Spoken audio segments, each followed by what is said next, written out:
Welcome back to our vlog. It's our IKEA date for today. So ngayon, mamamasyal tayo at titingin kung anong pwedeng mabili. So itong vlog na to is super chill kasi pumunta kami dito para kumain lang.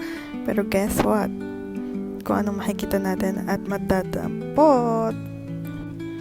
So ngayon, papasok tayo sa market hall. Meron sila mga storage, mga lagay na storage, mga pillowcases, hanger, about sa laundry basket. Super cool, right? Ngayon natingin kami ng mga pinggan.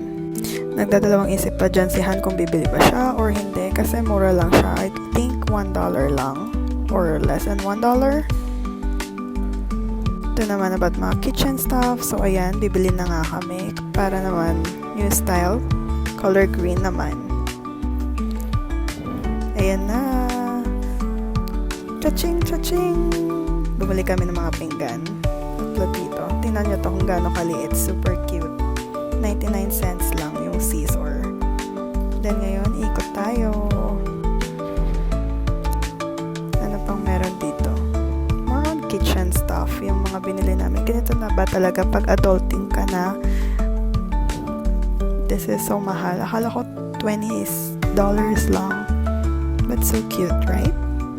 Tapos iba dyan, mga Tupperware. Mura lang din yung mga Tupperware nila. Tsaka lagayan ng mga for kitchen. Ayan ako, pa-cute-cute. Diba? Ayan. So, ano pa pwedeng mabili dito? Yan, about naman sa bathroom yan. Mura din naman yung kanilang carpet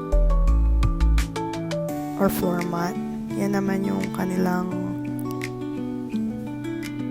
diba, ang gulo ko mag-video. Ako din, nahihilo na din ako kung paano ko to i-voice over. Ganito pala mag-voice over. Yan naman mga lampshade nila. Yung mga ilaw naman dito.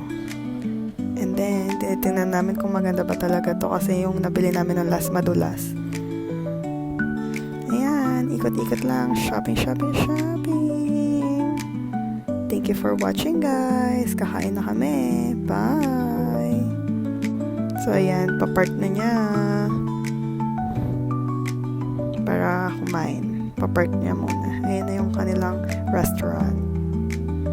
And watch for our next vlog.